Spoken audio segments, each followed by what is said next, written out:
All right, good morning. Happy Wednesday. I hope your day has been going well.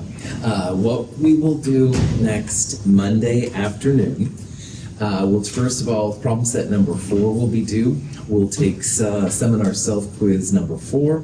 Quiz number 4 will follow, and we'll do the Lewis Structures lab while we're in lab. But also next Monday, I want to give you a heads up, the rough draft class presentation paper is due. Now, the rough draft doesn't have to be the final draft, but I do want to see that you're working on your paper. And so what I'd like to see with the rough draft is at least 2 typed pages. More is fine. I've seen some of your papers and they're like almost complete. That's wonderful. But if you haven't looked at it too much yet, which is fine too, at least 2 typed pages is what I'd like to see. Also, I'd like to see one of the peer-reviewed abstracts and citations. So you'll use the Mount Hood's Libraries website to get a chemistry, relatively new chemistry article on your element, showing they're still doing research. Look in the syllabus to figure that out, or email me and I can send you the library's website. And then finally, the third thing, there is a rough draft cover sheet that you'll turn in, all right? And I want you to fill that out because it does say when the actual class presentation and class presentation paper will be due. So 2 typed pages, a rough draft, the citation and abstract for something in your element, and then finally the rough draft cover sheet and stuff. I'm hoping it's not a big deal. Any questions on that? Cool. I am in the process of grading your midterms. I don't have anything to report yet, but they are a work in progress. I will return those on Monday as well. So, all right. We are talking about covalent bonds right now. And covalent bonds have electrons that are being shared. And covalent bonds are not as strong as ionic bonds, those positives, negatives. We saw on Monday that alternating positive, negatives, a 3-dimensional lattice of ionic bonds usually forms. And that makes them have very high boiling points, melting points, and stuff like that. Covalent bonds are not held as strong, but covalent bonds, because they're more flexible, are really important for life itself, and that's why it's so important to talk about. So when you have a covalent bond, all right, most of the time it's between nonmetals and nonmetals. So here's an example of a covalent bond between 2 nitrogen atoms. Nitrogen is a nonmetal, so when it makes a bond with itself, that'll be a nonmetal, a covalent bond. A pure covalent bond is when the electron pull from the first atom equals the electron pull from the second atom. So if we have a truly pure covalent bond, all right, the electrons are being pulled by atom A as much as they are by atom B. Now, as an example of how this works in a real-life situation, let's say that, heaven forbid, you could clone me. Don't run away in terror, I know. But anyway, if I had a clone of myself, all right? Here's my clone, Michael. I say, hey, Michael, what's going on? The clone says, hey, no problem, Michael. We shake hands, but if we were like to pull each other, all right, we're the same strength, same physical abilities, all that kind of jazz, it would be an even pull, all right? Neither one of us could probably pull the other because we have the same strength, dimensions, all that kind of jazz. So a pure covalent bond literally has atoms that have the same pull on them. And they're actually pretty rare because most of the bonds we're going to look at have an unequal pull and connected with them. So most covalent bonds are called polar covalent or just polar bonds. HCl is a great example of this. So instead of having a clone of me, let's say you had someone tough. Arnold Schwarzenegger has always been a hero of mine for a long story. But anyway, let's say Schwarzenegger was here, all right? And he is better shape than I am. I'm sure he could, like, pull my arm out of my socket or something like that because he's so much stronger. He has more pull than I have. So HCl, in kind of a dumb way, would be like that. Let's pretend that in this case now, chlorine is Schwarzenegger, a lot stronger of a pull. This would be me, not in super good shape. So if Schwarzenegger wished to pull my arm out of my socket, he probably could. He doesn't, though, because covalent bonds are intact, all right? Pulling the arm off, which is kind of disgusting, my apologies, would be like breaking the bond. It doesn't go that far, all right? But definitely, Schwarzenegger, I would be pulled that way. So we're going to see once in a while notation like this. This little symbol is a lowercase delta, and you'll see delta negative and delta positive. A delta negative is a partial negative charge. It means that chlorine pulls electrons more towards it. This is delta positive, that's a partial positive charge. It doesn't pull electrons as much. So if this was Schwarzenegger and me, 8 hydrogen would be me. I don't pull as much as Schwarzenegger or whoever your coolest tough guy is, or tough woman for that matter. Sometimes you'll see this kind of nomenclature. There's like an arrow with like a positive on one side, and the positive is the more positive part of the bond, and the arrow points to the more negative one. So what this means is that most bonds we're going to look at, they have unequal distribution of electrons. They will be polar. A dipole is when you have a partial positive and a partial negative. And in theory, with all polar bonds, you're going to have dipoles running around, a negative dipole and a positive dipole. And finally, if I ever ask a question on polarity, if I say, is this polar or nonpolar, which we'll talk about in a little bit, there's a lot more polar things out there than there are nonpolar. Any questions on that? You can actually see polarity in action. You can put them in a machine with like a positive part and a negative part. Polar molecules will align. The negative sides will be attracted to the positive parts of the plate, and then the positive part of the molecule will be attracted to the negative part. They use this in DNA, electrophoresis. I don't know a lot about it, but I know that's what they do. They can align the DNA this way, which is kind of cool. Nonpolar molecules, on the other hand, you put them in plates, they just sit there and like, oh, is something supposed to happen? They kind of wander around with just random movements. The polar things will actually align, so it's something you can show if you want to in the lab. A dipole moment, which gets the symbol mu, is a way to measure polarity. And it's kind of a cool thing. We won't talk about dipole moments too much, but if you have a dipole moment larger than 0, that means you've got a polar molecule. Some kind of interaction is going to happen when you put an electric field on.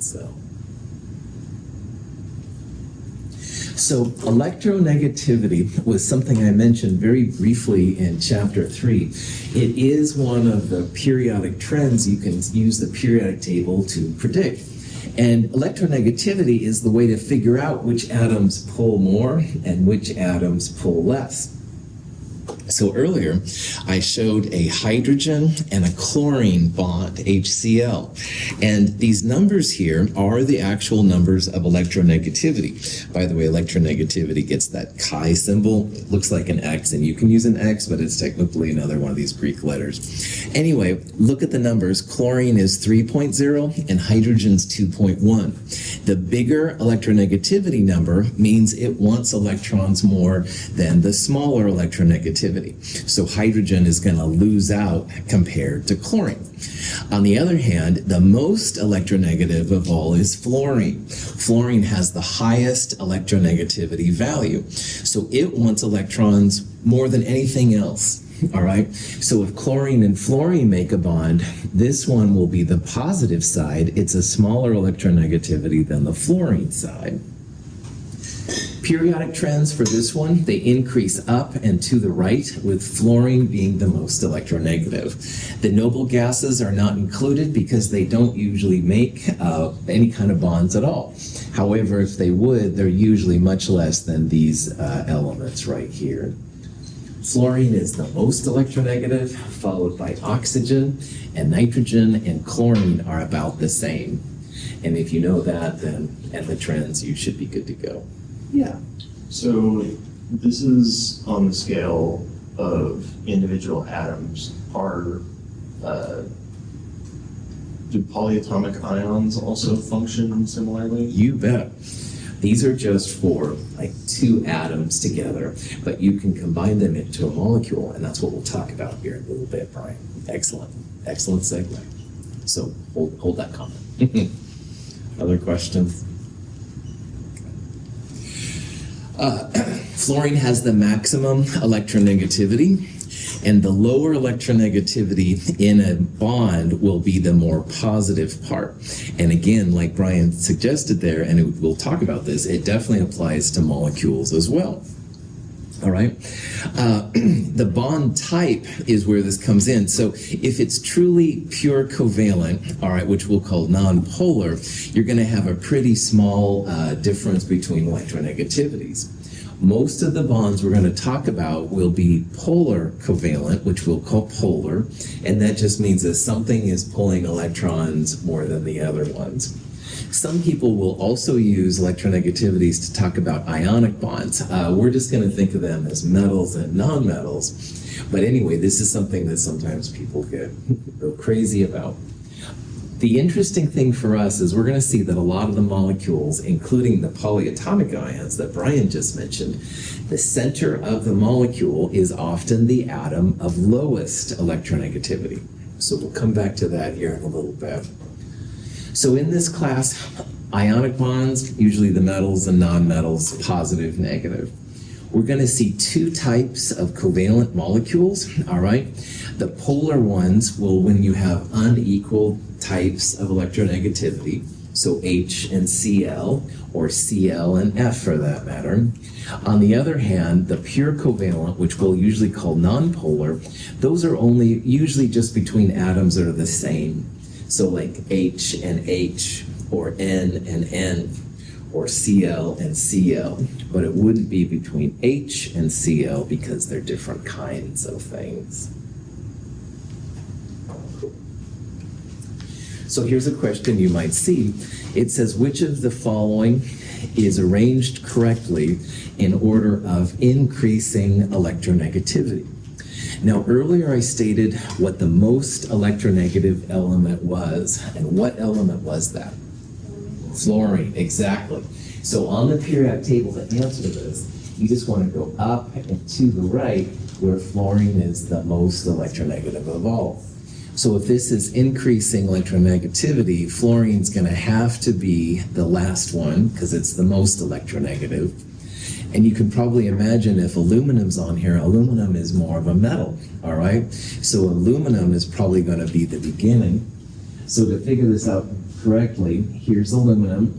Boron is more up, so that's going to be more electronegative. Oxygen, and then fluorine. That should be the order that you follow, up and to the right. Aluminum is more metallic. Fluorine is the most electronegative of all. Oxygen second only to fluorine. Cool. Questions? So here's a question that also you could see. It says, which of these bonds is more polar? Which one has a bigger differentiation between the dipoles? Sometimes it's called dipolar, although calling it polar is more common. So we have an OH and an OF, all right?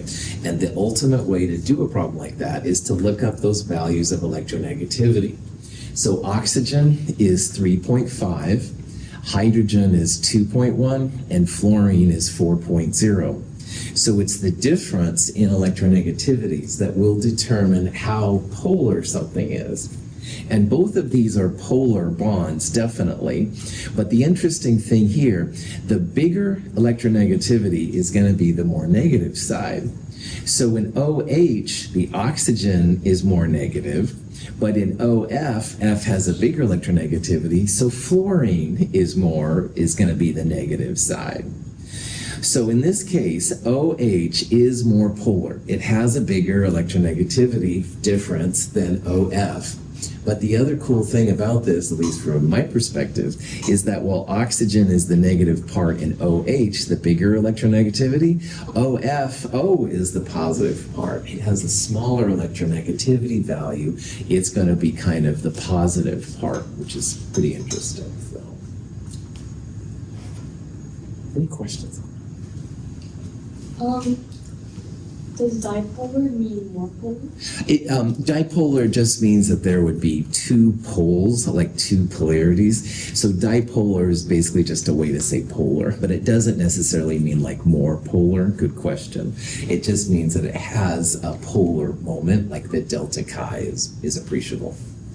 If we were to be asked a question like this, would it be safe to assume that something in the top right paired with something else would be more polar than the two elements in the top right paired with the other on the periodic table? Can you give me an example of what? So like O and H, Uh-huh. H is top left, but O and F are both in the top right. So it'd be more safe to assume like if we had a question what's more, and then it's O and something on the left of the periodic table, that's going to be more polar than oxygen paired with something on the right side. Yes, definitely. Thank you. I understand your question. Yes, cautiously. Always check your data and stuff, but cautiously, I like that. Carbon and hydrogen are pretty close to each other. That's the only wrinkle I could think of off the top of my head. But overall, I like what you said, and cautiously, I would say yes. Did you have a question? Okay, cool. Other questions? Cool comments. All right, so here's a question you might see. It says, which of the following pairs of atoms would have the greatest bond polarity? And I like what Ryan just said. It basically does come down to the farther apart that you can get. All right, so all of these, notice that the first four anyway, all of the atoms are different. All right, so NO, KF, and stuff like that. However, I want to talk about this last one real fast. It's two fluorine atoms. Would this be a polar bond? No. Alec, I saw you up there, man, doing it. Yeah. FF, even though it's the most electronegative of all the atoms, if it's pulling with itself, no net difference. All right? It would be like if Schwarzenegger can pull my hand off, well, Schwarzenegger and clone of Schwarzenegger equal matched. All right? So this one right here would not be a polar bond at all, even though it's the most electronegative. So after that, then let's go back to what Ryan said. We're going to look for the biggest separation of the atoms on the periodic table. And N and O and B and N and S and Cl, they're all basically that. But here's K, all right? And K is a metal on the far left. F is on the far right. Definitely I would say KF, yeah. So that's why I like what you said. Always check the values if you're publishing and stuff like that. But that being said, that's a pretty good rule of thumb then. Respect. Questions on?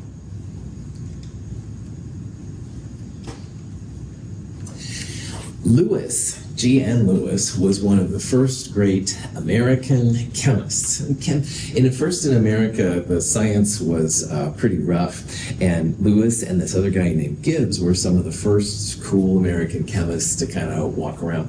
We're going to talk a lot about Lewis both now and in a future lecture, but the thing that's relevant right now is he figured out a way to show how electrons are distributed around molecules.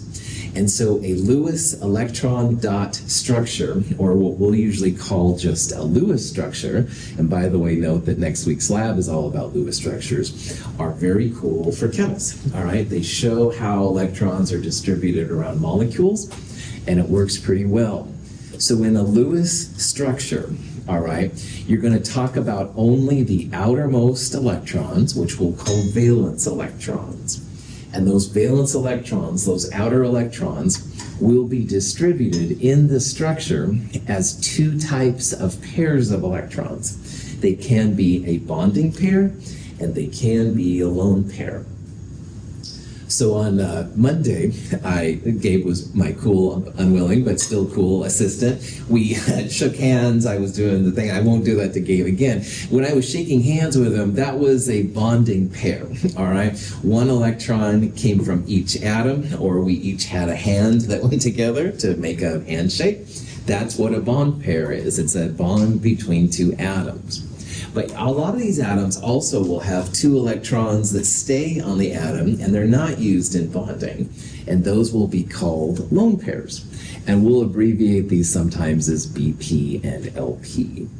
So what we're going to do now is just figure out how to draw Lewis structures. And it's a real powerful way because you can see what the molecule looks like.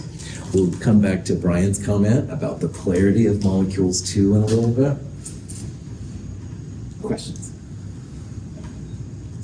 All right. So the whole periodic table is arranged so that a lot of the things in the same column have the same properties. So lithium, sodium, potassium, they all like to lose an electron. They all react with water. The nonmetals on the far right, fluorine, chlorine, bromine, they like to gain an electron, become -1. So they all have similar valence electron configurations, those outer electrons. And this is what Lewis figured out when he was creating Lewis structures. So as an example, when we talked about, say, the electron structures, sodium in the full version was 1s2, 2s2, 2p6, 3s2. But you could abbreviate it as a noble gas. The last one is in the third period, so it's 3s1. So sodium can be abbreviated neon 3s1. All of the alkali metals have some kind of noble gas ns1 configuration. All right, and this outer electron, this ns1, 3s1 for sodium, is what's going to make sodium so reactive. So the outer electrons are literally the outer shell most of the time of these different elements, all right?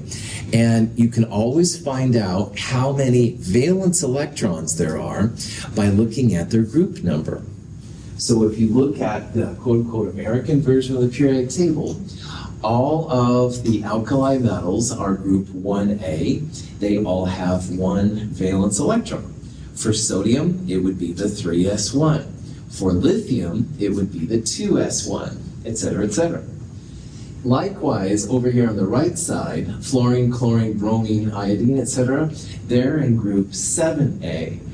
So we saw that fluorine had a helium 2s2, 2p5 configuration.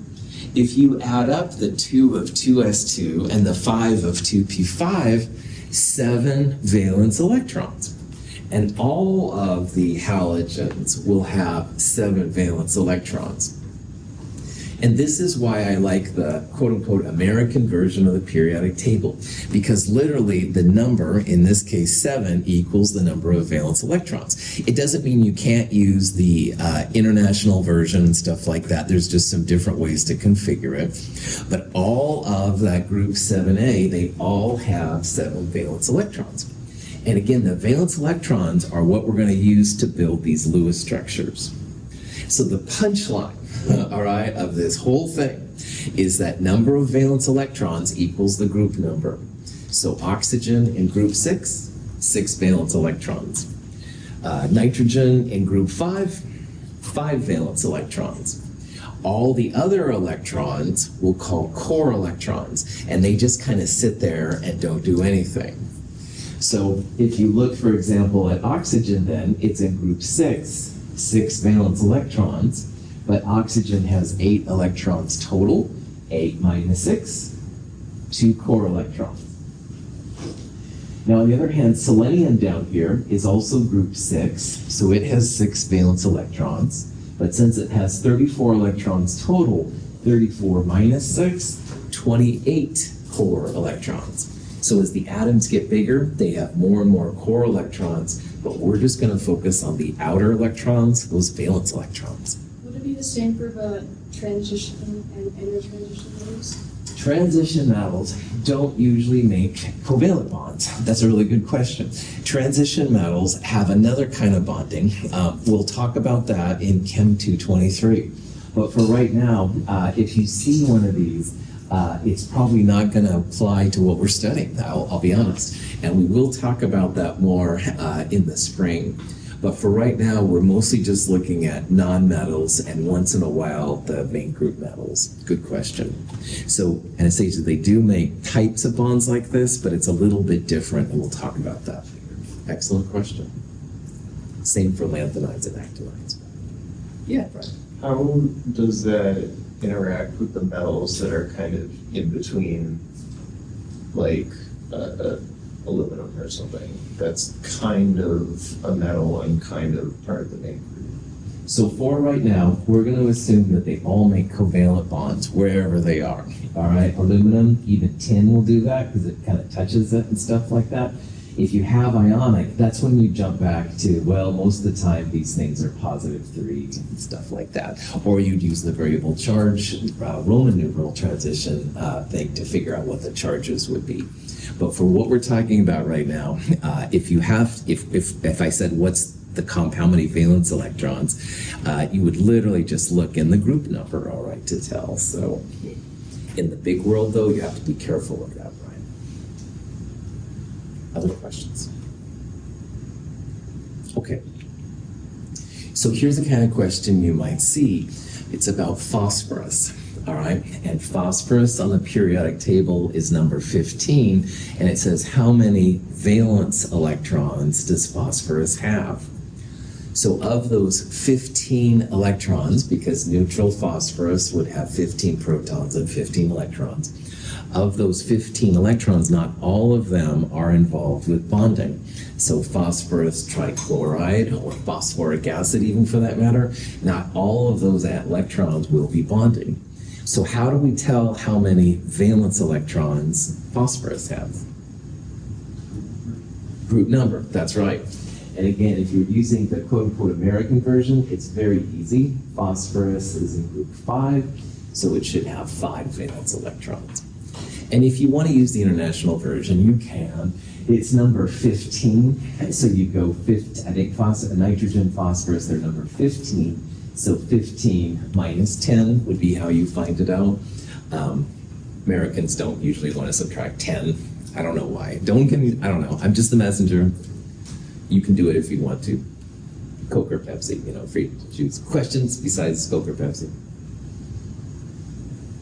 RC? No. Anyway, all right. No, enough said. So when it comes down to making a Lewis structure, all right, you need to know how many valence electrons are in this thing. So hydrogen, which is a lot of times a nonmetal, group 1 valence electron.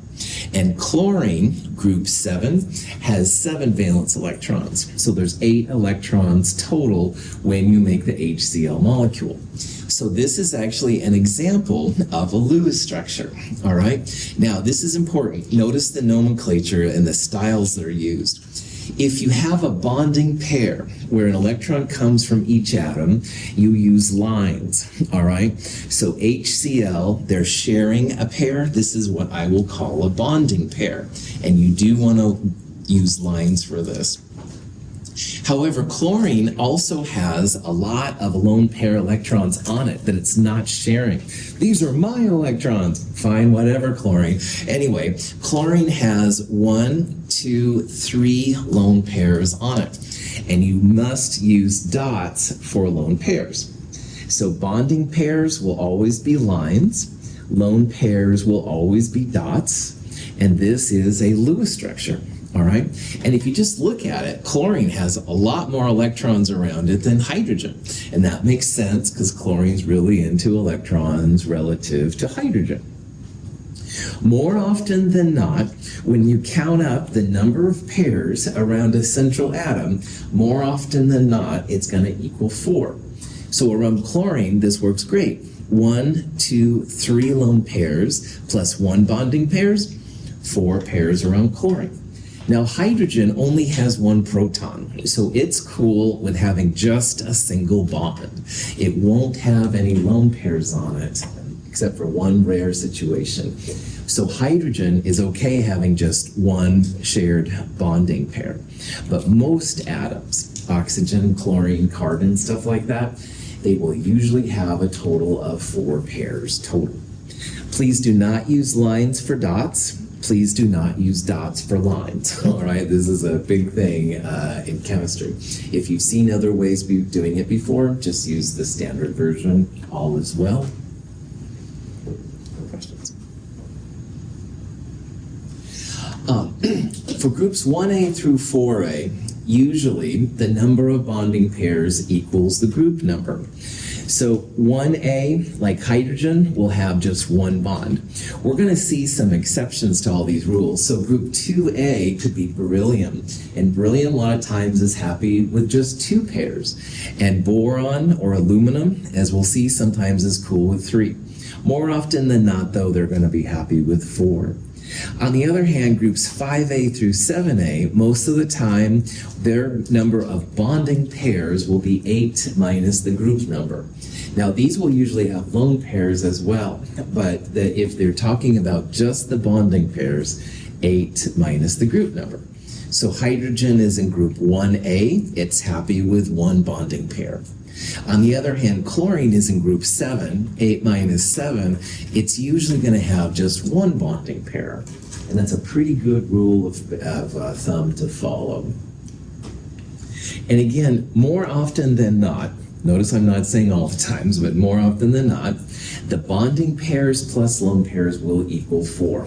Now we will see some exceptions. Hydrogen's already an exception. It's happy with just 1, but more often than not, the total will be 4. And this comes back to the octet rule, where you have essentially noble gas configuration for an electron. Well, the molecules are trying to recreate that and be more stable that way. So again, more often than not, bonding pairs plus lone pairs will equal 4. But we will talk about exceptions to this here in a little bit. Questions?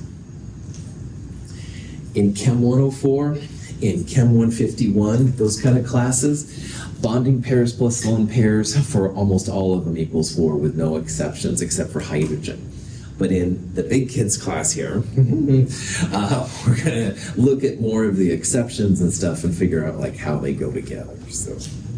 But the cool thing is if you take organic chemistry in the future, organic chemistry, they usually say if you can count to 4, you've done all the math. Because carbon, has to have 4. We'll talk about this too. So if you can count to 4, you've basically done all the math for organic chemistry. There's more to organic chemistry than math, definitely, but just FYI. Okay. So, ammonia. NH3, good cleaner, stuff like that, NH3. Let's build a Lewis structure. Now, I'm going to go through some rules. They can be a little slow at times, but if you follow these rules, it helps you like every time. After a while, you'll start to make abbreviations, and that's when people get into trouble. So if you follow these things, you'll be good to go. First thing you've got to do is you have to figure out, though, how many valence electrons there are, because those will be the parts that go in your Lewis structure. So how many valence electrons in nitrogen? 5. Well done. It's group 5, nitrogen, as well as phosphorus below that, arsenic, etc. 5 valence electrons. And we saw earlier that hydrogen is 1 valence. There's 3 hydrogens. So what we're going to do is go 5 for nitrogen plus 3 times 1, 8 valence electrons total. Now, most of the time in Lewis structures, we'll talk about lone pairs and bonding pairs. Those are 2 electrons. So most of the time, I'll take the valence electrons and divide by 2, 4 pairs of electrons in ammonia. Cool. So those are all the pieces we have to play with now in our Lewis structure. So nitrogen has more electrons than just 5, but those are core electrons. Those are deep inside and won't affect the Lewis structure. So the next thing you want to do is you want to find what the central atom is. Now, the central atom really is the atom of lowest electronegativity. And this goes back to what Brian was talking about with polyatomics, but it also applies to molecules. And we'll talk about this more with polyatomic ions too. The central atom has to be the atom of lowest electronegativity. However, hydrogen only has 1 proton, so it doesn't act well as a central atom, hard stop, period. So hydrogen will never be the central atom. So in this one, because hydrogen can't be the central atom, it kind of has to be nitrogen. Normally nitrogen has a higher electronegativity than hydrogen, but nitrogen kind of has to be because hydrogen is not very cool with electrons. So for all of these reasons, nitrogen will be the central atom. So in the future, when we're figuring out what the central atom's going to be, it's usually going to be the lowest electronegativity. But for this one, it kind of has to be nitrogen. It can't be hydrogen. So what you want to do now that you know nitrogen's central is I would write nitrogen, and then I would just like pepper the 3 hydrogens around somewhere. And you can have them like this, you can have 1, 2, 3, you can have 1, 2, 3, it really doesn't matter. But you want to make sure that those outer atoms are connected to the central atom. So what we're going to do then is draw officially what's called a sigma bond. A sigma bond is a single bond, and you draw it as a single line. So if you draw 3 single bonds, 3 sigma bonds, those will connect those outer atoms to the inner atoms. You don't want the hydrogens floating off into the net neither, or something like that. So this then keeps the atoms connected to the central atom. It's like the glue that holds them. Each one of those is a pair. It's a bonding pair. And we had 4 pairs total. So we've used 1, 2, 3 pairs. We have 1 more pair left to go. Excuse me. And if you have any leftover pairs, which we do, you'd first want to try and put them on the outside atoms, but again, hydrogen can only handle 1, so it's not going to happen. So if you have any left over and you can't put them on the outside, you put them on the central atom. So in this case, nitrogen is going to have a lone pair on it. And this nitrogen then, if you think about it, is actually a pretty happy atom. Nitrogen here has 1, 2, 3 bonding pairs and a lone pair. So 3 plus 1 is 4. We also saw how nitrogen in group 5, the number of bonding pairs around it, 5 minus 8. And sure enough, 1, 2, 3. So for all of those reasons, this looks like a pretty good structure. So this is an example of a Lewis structure. All right, you just created your own Lewis structure. Yeah, anyway, it has 3 bonding pairs, all right, 3 lines showing the connection between those atoms, 1 lone pair, 4 pairs total, so it's got it. This lone pair is kind of interesting. Lone pairs take up more volume than shared pairs. And this is just a cheesy little picture showing a balloon what would happen. So this line and these 2 dots both represent a pair of electrons. But when you have a lone pair on a single atom, they take up more volume than the bonding pair does. We'll come back to this in a little bit, but I just want you to think about it. I have a handout, how to build Lewis structures, might be helpful and stuff. But again, if you follow these rules through, you'll be good to go with all the different Lewis structures. Any questions? Yeah, go ahead. So for rule of thumb, you want to have the valence shell be full, and to do that, a bonded pair is equal to 2 unbonded pairs. So valence shell full means different things, but let's use this rule of thumb. Hydrogen only needs 1 bond to give it a filled valence shell, and most other atoms will have a total of 4 bonding pairs plus lone pairs. All right. There are some exceptions though to that, Brian. So I don't want to use a valence shell right now, but if you can. For most atoms, if you count up bonding plus lone pairs and you have 4 total, which would be 8 electrons, you're good to go. Yeah, and 8 is usually the noble gas number. Now what Brian just said is actually very relevant because of these structures up here, I'll be honest, only one of them is accurate. So based on what Brian was saying when he was thinking about valence electrons, and I said count up the bonding plus lone pairs, only one of these up here is okay. Now hydrogen only needs 1 pair, all right? So the hydrogens here aren't the problem. But what I would do for this problem is focus on the lone pair. So at most of the time, lone pairs plus bonding pairs equals 4. And this nitrogen here has 1, 2, 3 bonding pairs, but it doesn't have 4. So that's probably not going to be correct.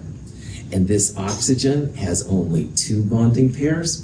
It needs 4 usually. Fluorine, 2 lone pairs and a bonding pair, doesn't have 4 either. But good old phosphorus right here has 3 bonds to hydrogen, 3 bonding pairs, and 1 lone pair. That's going to be the right structure here. That will be a correct structure. So that's why, yeah, look for the total pairs, bonding plus lone equals 4. Each of those is a pair, 2 electrons. So this one right here, this line, that's 2 electrons as well. But usually they need them the octet, 8 electrons, or 4 pairs. Any questions?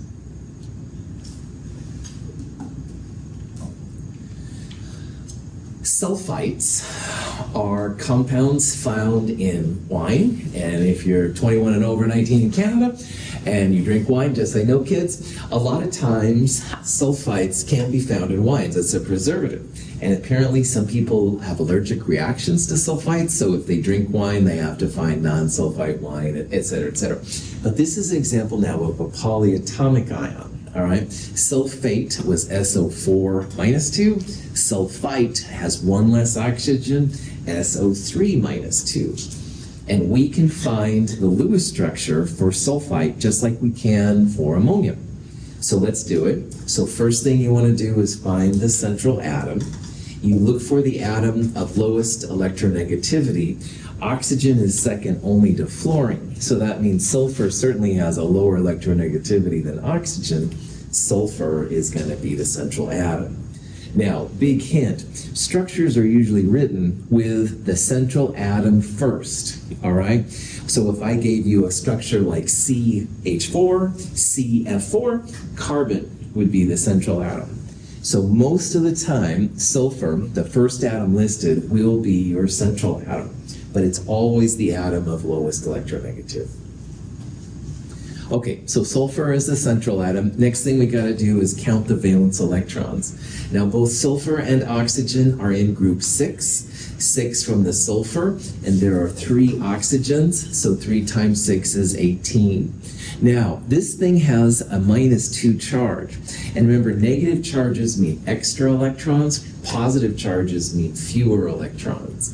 So in this case, we're actually going to add 2 electrons to the total valence electrons.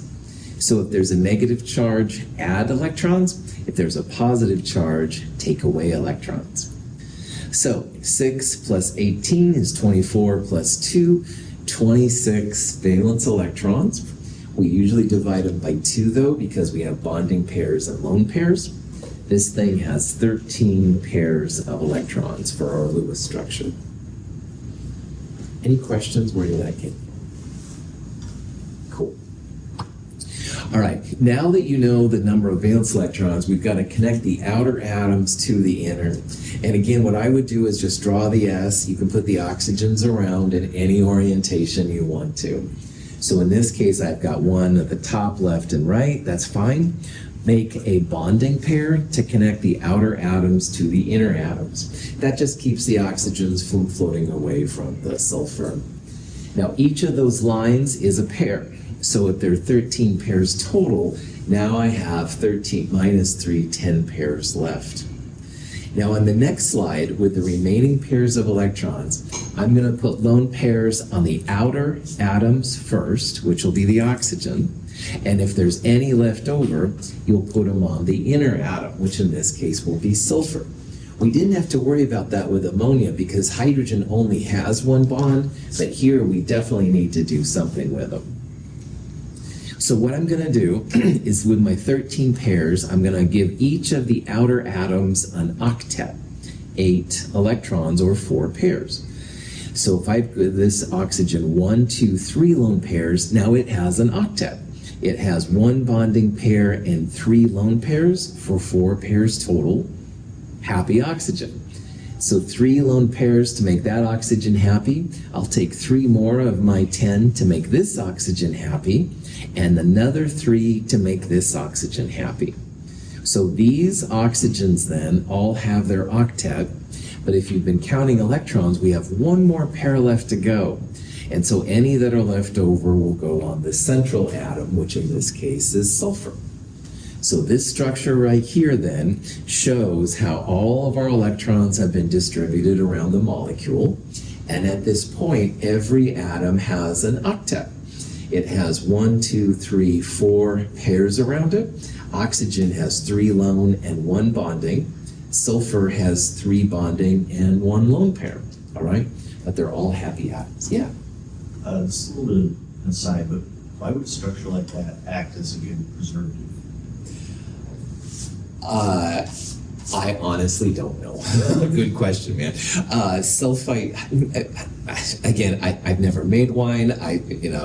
Drink Mad Dog. No, I don't drink it all, but anyway, I don't even know what's degrading the wine, why they put it in, man. It might be for oxygen, although that doesn't sound right to me because this is honestly, I don't know, man. I'll try and find out stuff. So yeah, it could be for, if I had to guess, right, and I am just guessing, I would guess it's more for the flavor, like the things that give wine its taste that does it. But again, I don't know. I honestly don't know. This is just another little thing about it. Organic wine always has the lowest amount of sulfites, whatever they do. Most wines have much higher values. We'll talk about this thing. This is called a parts per million. We'll talk about it in Chem 222, but the bigger the number, the more you have. So if you know of someone that has a sulfite sensitivity and you want to give them some wine, the organic wines are usually the better ones and stuff for them. But again, I honestly don't know what sulfites do for the wine, so that's a really good question. Questions? Okay. In a future lecture, I'm going to talk about why this structure is actually a little bit better with a double bond. So take that as a leap of faith for right now. However, I do want to show you that a lot of times these things with an ionic charge, they'll put square brackets around the whole molecule and put the charge in the upper right-hand corner. So sulfite, a lot of times, will be listed like this with square brackets and a -2. I'm going to talk later why this structure is a little bit better with a double bond than a single bond. It has to do with formal charges, which we'll talk about probably on Friday. All right. Any questions? Okay. Carbon dioxide, greenhouse gases, et cetera, I'm sure you've heard of it. What's the central atom? Carbon. First thing listed is usually an atom of lowest electronegativity is the central atom. Carbon is lower than oxygen. The oxygen is second only to fluorine, so definitely that. How many valence electrons with carbon? 4. Good. Group 4A, 4 electrons. How many in oxygen? 6. So 4 plus 6 times 2, 4 plus 12. This will have 16 valence electrons. And if you divide that by 2, it would have 8 pairs. So what you would do is put carbon in the middle of the oxygen, connect the oxygens to the carbon using a bonding pair. We had 8 pairs total. I've put down now 2 pairs, so we have 6 pairs left. Those extra electrons go on the outer atoms first, and if there's any left over, put them on the inside. So since I have 6 pairs left, 1, 2, 3 lone pairs go around this oxygen to give it an octet. 4, 5, 6 goes around this oxygen to give it an octet. So this is our Lewis structure so far. Any questions on that?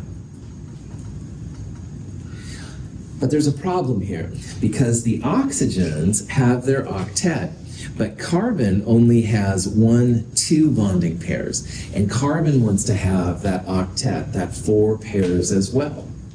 So what's happening here? Carbon is way electron deficient. So sometimes the outer atoms need to share their lone pairs and make a second bond with the central atom. And carbon definitely needs that here. So notice in this case, to give carbon 1, 2, 3, 4 pairs, each oxygen shared a lone pair. This second bond is called a pi bond. It gets the symbol pi, but this is not math 3.1416, whatever. This is actually a type of a bond. The first bond was a sigma bond. A second bond is a pi bond. And by doing that, carbon has 1, 2, 3, 4 pairs. It's got its octet, but the oxygens still have an octet too. All right, they have 2 lone pairs and 2 bonding pairs. They have their 4 as well. So it's not that oxygen's getting cheated. They just have to share the wealth a little bit, if you will, with carbon. And oxygen's still happy, but this way then it makes carbon happy. We're going to see that carbon always has to have 4 bonds to make it happy. And in this case, a lot of times then carbon will make double or even sometimes triple bonds, as we'll see. Any questions on that? Outstanding. All right, we'll do more of this on Friday. Have a wonderful day. See you on Friday.